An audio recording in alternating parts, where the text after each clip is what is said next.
Hello guys, bienvenue dans le nouvel épisode de LVRN, Laurine vous rend narcissique. J'espère que vous allez bien. Aujourd'hui, on se retrouve pour un épisode pas du tout préparé.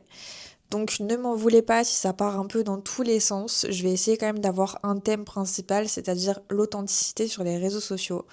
Pourquoi? Parce que j'étais en train de réfléchir et en fait, je me suis rendu compte que ne pas être authentique sur les réseaux sociaux, ça va vous faire souffrir. Pourquoi je dis ça? Parce qu'en fait, j'ai l'impression qu'on a peur d'être authentique. Pourtant, on voit grave sur les réseaux sociaux en ce moment que vas-y, la trend de 2016, elle revient, que il faut grave avoir un peu cette vibe de 2016. Et en vrai, je suis un peu d'accord avec ça, parce que peut-être que 2026, t'as une vibe de 2016. Mais en fait, quand on parle de ça, genre, on parle surtout des années, on va dire 2012 à 2015. Enfin, moi, je suis pas du tout d'accord avec le fait que Swag, c'était en 2016. C'était beaucoup trop vieux, en fait, pour cette époque-là.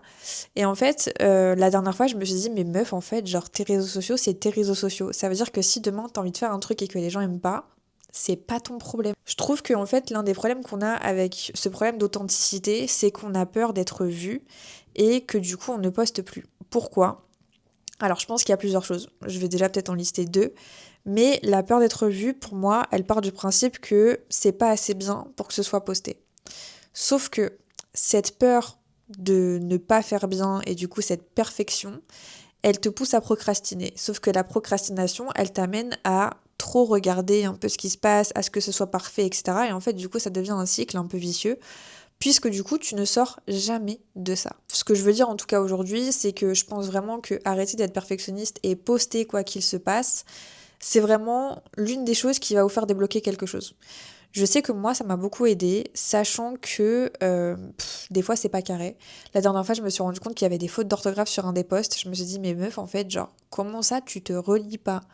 Et en fait il n'y a pas mort d'homme, parce qu'on ne sauve pas de vie tout simplement. Genre, c'est juste un post sur Insta. Et là où je veux en venir aussi, c'est que en vrai, j'ai l'impression qu'on perd de l'authenticité parce qu'on veut trop avoir un feed clean. Les gars, je sais pas si y a des personnes qui ont mon âge, c'est-à-dire qu'on est à peu près dans la trentaine. Sur Insta à l'ancienne, c'était tout et n'importe quoi. La période Insta 2012-2013, vraiment même un tout petit peu avant 2011 jusqu'à 2013. Mais en fait, on se prenait pas la tête. On postait des choses. Alors certes, du coup, l'esthétisme, il change. Il y a des trucs un peu plus clean, on fait un peu plus de graphisme, on est un peu plus chaud dans le montage, etc. Ok, sauf qu'en fait, on n'est pas tous vidéastes, on n'est pas tous graphistes, on n'est pas tous photographes, on n'est pas tous en train de vouloir montrer sa vie, et des fois, on veut juste poster des photos de nous, en fait. Et une chose que je m'étais dite que j'allais faire en 2026, c'est vraiment de publier ce que je veux. Pourquoi je dis ça? Depuis à peu près 2024, on va dire depuis début 2024, j'ai arrêté de poster. J'ai arrêté de poster alors que je prends tout le temps des photos de moi, je prends tout le temps des photos de ce que je suis en train de faire, du ciel, des activités, de mes potes, des repas que je mange.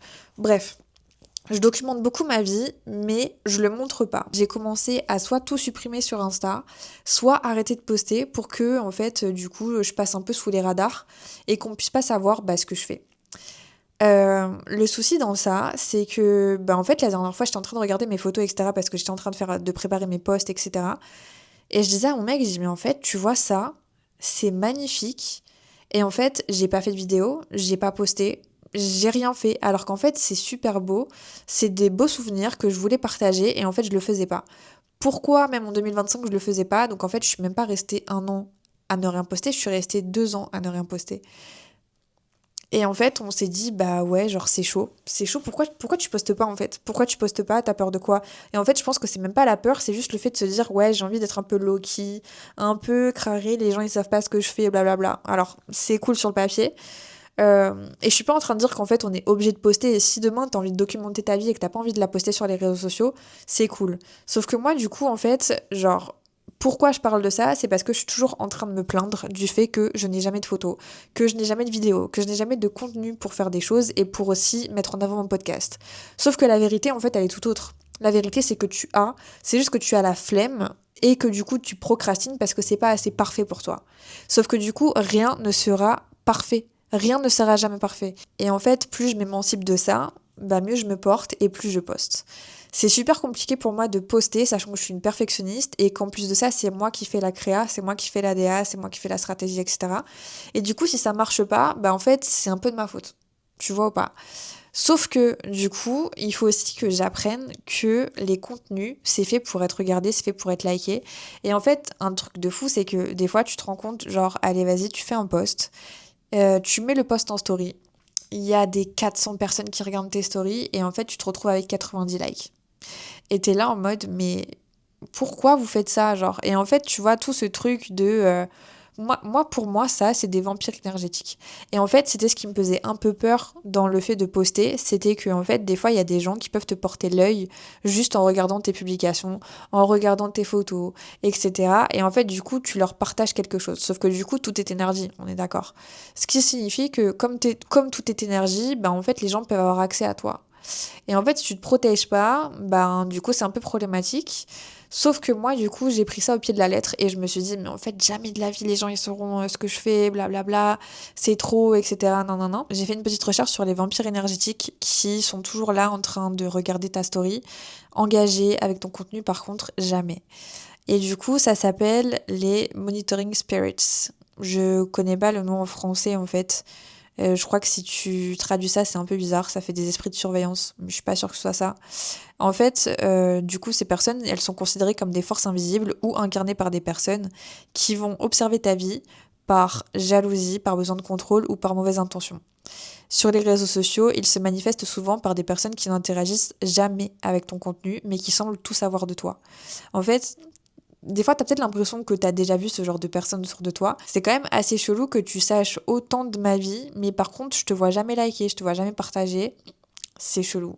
Et en fait, encore une fois, je pense que ça va être un autre sujet d'un autre podcast. J'ai encore une fois beaucoup de mal avec le fait que mes amis ne n'engagent pas avec ce que je suis en train de faire.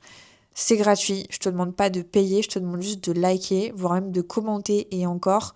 Mais juste liker en fait pour que je me dise ah ouais, c'est bien en fait. Au moins elle voit, au moins même si en fait elle aime pas, au moins elle soutient. Mais bref, pour revenir en fait à l'authenticité, je me dis des fois, j'ai trop envie de supprimer des gens.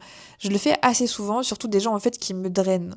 En fait, j'ai l'impression que moi, des fois, je suis le monitoring spirit et des fois, je sais que c'est eux les monitoring spirits. Par exemple, il y avait une meuf que je suivais et en fait, à un moment, j'apprécie en fait de suivre les meufs belles. Je sais pas pourquoi, voilà. Je vois un de tes contenus, je trouve que t'es belle, je te follow. Voilà. Et en fait, une fois, j'avais écouté le podcast d'une meuf que j'appréciais de fou. Et en fait, à un moment, c'était devenu un peu trop impactant pour moi. Et je sais pas pourquoi. Mais je pensais tout le temps à elle. J'étais là en mode, ouais, qu'est-ce qu'elle va faire d'autre? Comment elle va faire ça, ceci, cela. Et à un moment, je me suis dit, en fait, non, genre, je peux pas, genre, donner autant d'énergie à quelqu'un que je connais pas. Et en plus, être tout le temps en train de penser à ça, genre, ça me prenait de fou. Et du coup, bah, ce que j'ai fait, c'est que j'ai une follow. Voilà. À la base, j'avais masqué. Et en fait, ouais, à un moment, je me suis dit non, ça sert à rien. En fait, une follow, vaut mieux faire des choses un peu plus dans l'authenticité qu'autre chose. Donc voilà. Et pour revenir à ça, en fait, je pense vraiment qu'en 2026, ça serait cool que vous puissiez commencer à poster vos trucs. Poster vos brouillons, parce que je sais qu'il y a beaucoup de personnes qui ont beaucoup de brouillons, qui ne postent jamais leur contenu. Mais moi, j'ai envie de voir, en fait. Moi, j'ai envie de voir les trucs un peu messy, les trucs un peu chaotiques, les trucs un peu, je dirais pas, en fait, basiques, mais ouais, genre, j'ai envie de voir le bordel, j'ai envie de voir le vrai toi, j'ai envie de voir ce que tu fais, j'ai envie de voir ce que t'aimes, j'ai envie de voir où tu vas, j'ai envie de voir comment tu prends tes photos, pourquoi tu prends comme ça, tu vois. En fait, je trouve que c'est de l'art, en fait. Et même le messi, alors après, du coup, ce que je disais avec ma pote, c'est que en vrai, le Messi, il a plusieurs niveaux. Demain, t'es une Messi girl, c'est cool, sauf que du coup, fais quand même un effort, tu vois. Genre, si ta photo, elle est éclatée comme tonton Jean-Michel qui prend des photos avec son téléphone Samsung, c'est un peu compliqué. Mais par contre, en vrai, incarner le Messi et se dire, je poste ce que j'ai envie, et du coup, si c'est une clope dans un cendrier qui est un peu esthétique, bah c'est cool, tu vois, et c'est un peu Messi, c'est pas clean girl, on est d'accord. Sauf que du coup, je pense qu'il faut aussi s'émanciper un peu de ça, genre du clean girl, du tout le temps carré sur soi, etc. Et d'ailleurs, en parlant de ça, la dernière fois, je me suis dit, mais est-ce que du coup, moi, je suis une clean girl? J'arrive toujours pas à répondre à cette question-là, genre. Je me suis dit, mais en fait, genre, qu'est-ce que t'incarnes? T'incarnes, les gens, ils te voient comment, genre? Parce que je suis quand même un peu messy, mais j'ai un maquillage un peu clean girl, genre, crari vraiment tu vois, c'est très simple. Mais à côté, ma façon de m'habiller, c'est pas clean girl. Je sais pas. Dites-moi ce que vous en pensez d'ailleurs, parce qu'en vrai, ça m'a stressée pendant toute une soirée. Moi, je suis une meuf, encore une fois, je pense beaucoup. Je me suis dit, mais en fait, du coup, je suis quoi, wesh? Je suis quoi? Parce que ma pote, elle était en train de faire son rebranding 2026, blablabla. Et en fait, elle m'envoie des trucs et tout. Je me dis, mais ouais, genre ça, meuf, c'est vraiment toi. C'est vraiment ton essence, c'est ta DA de fou. Et après, je me suis dit, mais moi, du coup, en fait, je suis quoi, genre? Du coup, j'ai commencé à chercher et tout. Parce que elle, en fait, je sais que c'est pas du tout une clean girl. Genre, je le sens. Mais moi, j'arrive pas à savoir. Il y a pas un truc genre entre les deux, entre clean girl et messy girl, genre, ça existe pas. Bref. Tout ça pour dire que en vrai, je pense aussi que en tant que femme, on se met beaucoup de pression euh, des autres femmes, genre de comment les autres femmes vont nous percevoir, euh, si elles vont nous aimer, si elles vont pas nous aimer, si ceci, si cela. Et ça, forcément, ça fait aussi partie de la peur d'être vue, la peur du jugement, la peur du rejet. Et j'avais beaucoup ça en fait à un moment. Et après, je me suis dit, mais en fait, meuf, genre, t'es grave drôle. Je me trouve très très drôle. T'es grave fraîche, forcément. Tu t'habilles bien. T'as du goût. T'as un podcast. Genre, poste en fait. Poste. Tu fais grave des trucs à côté en plus. Tu fais du yoga, tu fais du journaling, tu vas à la salle, tu fais du vélo, tu lis grave des livres. Enfin, en fait, genre, ma vie, elle est vraiment remplie. Et du coup, je me dis, mais ça, en fait, je le montre pas. Je suis partie en randonnée pendant 2 jours. J'ai dormi dans une tente. J'ai pas posté ça. Je me suis dit, mais pourquoi en fait? Genre, pourquoi? Pourquoi? Et du coup, après, je me suis rendu compte aussi que par contre, sur TikTok, c'est totalement l'inverse. Et sur TikTok, je suis un peu trop, on va dire, authentique. Enfin, même pas, je dirais pas un peu trop authentique, je dirais en fait, sur TikTok, je suis un peu trop, je m'en fous en fait de ce que je poste. Sauf que du coup, puisque je m'en fous, je poste un peu tout et n'importe quoi, et du coup, c'est un peu le bordel. Et tout ça pour dire, en fait, genre, moi, j'ai vraiment envie de voir du contenu de femmes. J'ai envie de voir des meufs intelligentes prendre la parole, j'ai envie de voir des meufs belles se montrer, j'ai envie que tu m'apprennes quelque chose, en fait. J'ai envie de voir ce que tu es en train de faire, encore une fois, j'ai envie de voir ton art, j'ai envie de voir ton style, j'ai envie de voir ce que tu fais, j'ai envie de tout voir, en fait. Et pas, genre, dans le sens où j'ai envie de critiquer, de regarder, blablabla. Non, j'ai envie que tu partages. Je veux voir ce que tu fais. Surtout si c'est niche, tu vois. Genre, si t'as un truc un peu niche, mais poste-le, putain de merde. Qu'est-ce que tu attends, genre? Les trucs niches, c'est ce qu'on veut voir. Les trucs que personne connaît, les trucs où, genre, vas-y, vous êtes 3 clampins à kiffer ce truc-là. Moi, j'ai envie de voir. J'ai envie de voir pourquoi tu kiffes. J'ai envie de voir ta personnalité, en fait. Parce que tout ça, ça fait de toi qui tu es. On est d'accord? Si tu commences à t'incarner et être authentique, t'auras pas le temps pour poster des trucs un peu trop clean girl qui te représentent pas. Parce que t'as pas le temps de pas être authentique avec toi. Tu vois ce que je veux dire? Et en fait, ça, c'est vraiment quelque chose que j'ai envie d'incarner en 2026. C'est que demain, j'ai envie d'être moi. Et en fait, si ça dérange, si ça plaît pas, c'est ok. Parce que du coup, je sais que ces personnes-là, elles ont rien à faire dans ma vie. Pourquoi elles ont rien à faire dans ma vie? Parce que si demain t'apprécies pas qui je suis dans mon authenticité, c'est un peu compliqué pour moi de créer une relation avec toi alors qu'en fait, tu m'aimes pas. On est d'accord? Et en fait, c'est ok encore une fois de pas aimer les gens. Moi aussi, j'aime pas des gens. Mais du coup, en fait, je vais pas les pointer du doigt quand ils essayent d'être eux-mêmes et quand ils essayent de se montrer tels qu'ils sont dans leur plus belle aura, en fait, tu vois, dans leur plus grande énergie, etc. Il faut laisser les gens, en fait. Il faut apprendre à créer, il faut vraiment créer. En 2026, apprenez à créer, vraiment. Faites des choses, faites du contenu, genre, il y en a marre. Il y en a marre des pépés noirs, il y en a marre des Insta où il y a rien du tout, où il y a des photos de vous depuis 2020, ça suffit, en fait. On s'en fout. Et voilà. Je pense vraiment qu'on gâche notre potentiel. Les réseaux sociaux, c'est une source constante de créativité, d'inspiration, de motivation, etc. On trouve tout maintenant sur les réseaux sociaux. Et du coup, si tu me dis demain que t'apprécies pas les réseaux sociaux, je peux comprendre. Parce que moi-même, à un moment, j'ai été overwhelmed par des réseaux sociaux. J'arrivais pas, je me comparais trop, j'arrivais pas en fait. Je me suis dit, vaut mieux que je quitte les réseaux sociaux pendant un certain moment. Du coup, j'ai fait une digital detox. Et en fait, bah voilà, genre, je suis revenue, je me suis rendu compte qu'en fait, à aucun moment, personne ne m'a demandé de faire quelque chose qui était parfait. On t'a jamais demandé d'incarner quelque chose que tu n'es pas. On te demande juste d'être toi, avec les choses que tu aimes, avec tes flots, avec tes faiblesses, avec tes qualités, avec ta beauté, avec ton authenticité, avec ton aura, avec ton charisme, avec ton style. Bref, en fait, moi je veux voir du vrai, je veux voir du dur en fait. Je veux rentrer dans le dur, je veux voir du dur. Je veux voir, genre, tu vois, je veux même pas voir un diamant, je m'en fous du diamant. Moi, je veux voir la pierre brute. Je veux voir qui tu es toi, vraiment toi, tu vois. dans tout ce qui fait toi qui tu es. Je sais pas si c'est français ça d'ailleurs, mais ça, tu y arrives uniquement en travaillant sur toi. Et je suis archi chaude là parce que j'ai réussi à faire passer un podcast d'authenticité sur du travail sur soi. Franchement, bravo ma belle. Tout ça pour dire que en vrai, le principe c'est de faire du shadow work.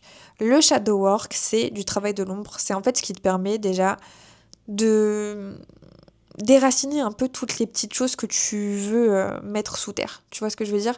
Les trucs que t'aimes pas en toi, genre la colère, l'énervement, le fait que t'aimes pas comment tu es, comment tu te comportes, ce que tu ressens, blablabla. Tout ça, en fait, tu vas le mettre en lumière. Et en fait, plus tu vas travailler, plus le shadow work, en fait, il va t'ouvrir des portes. Et il va surtout t'ouvrir les portes de l'authenticité. Enfin, moi, en tout cas, c'est comme ça que je le vois. Je trouve que le shadow work, ce que ça m'a permis, c'est de comprendre que toutes mes parts d'ombre, mes choses que j'apprécie pas forcément totalement, c'était des choses que je devais apprendre à aimer parce que c'est ce qui fait moi qui je suis. Encore une fois, je sais pas si c'est français ça, mais c'est pas grave. Et en fait, du coup, je peux pas m'incarner en me disant ouais, je suis un être de lumière si j'apprécie pas ma part d'ombre. Ça s'appelle l'équilibre. Et du coup, cette balance, elle se fait uniquement quand tu acceptes que ouais, genre en fait, je suis une meuf colérique. Ouais, je pète un câble. Et en fait, ça, du coup, bah, ça me permet aussi d'être moi. Ça veut dire que demain, en fait, tu me vois sur Insta, je suis tout le temps en train de mettre des sons en ce moment des années 2000, et je me dis, bah ouais, parce que j'aime bien. En fait, en ce moment, j'écoute que ça. Et du coup, peut-être que tu comprends pas trop où est-ce que je veux aller parce que vas-y, des fois, il y a des photos de moi, il y a des photos du paysage, il y a des photos d'un canard, il y a les photos d'un réel de mon podcast. Ensuite, je mets une musique un peu bizarre, soit Booba, soit genre Vanessa Carlton. Il n'y a pas d'entre-deux. Et c'est ok. C'est ok. Pourquoi c'est ok? Parce que c'est moi qui paye mon forfait téléphonique en fait. Tu vois ou pas? J'utilise Internet à bon escient, c'est-à-dire comme je veux. Ça s'arrête là. Et plus tu vas gâcher tout ça à ne pas te montrer, moins les gens vont savoir qui tu es et moins tu pourras en fait te connecter avec des personnes qui te ressemblent, des personnes qui vont t'aimer comme tu es. Et porter un masque, ce masque social encore une fois, c'est compliqué de l'avoir tout le temps, tu vois. Genre moi je sais que je portais beaucoup de masques à l'ancienne avec mes anciennes potes, avec mes anciens mecs, etc. Et en fait c'était dur pour moi parce que du coup à un moment où je leur montrais qui j'étais vraiment, ils se disaient mais t'es bizarre, t'es un peu gênante. Mais je suis pas gênante en fait, je suis moi. C'est juste que toi, du coup, tu m'as jamais vu comme ça parce que je t'ai jamais donné l'occasion de voir qui je suis vraiment. Bref. Tout ça pour dire que j'ai pas forcément réponse à tout. J'ai pas forcément la réponse à pourquoi on supprime tous nos posts Insta et notre photo de profil, etc. quand on va pas bien. D'ailleurs, si vous avez des réponses, bah dites-le moi. Moi, je sais que quand je fais ça, c'est parce que je veux plus être vue par les gens. Je veux qu'on m'oublie en fait. Je veux plus exister dans ce monde digital, donc je supprime tout. Mais j'arrive pas en fait à avoir d'autres réponses que ça. Voilà.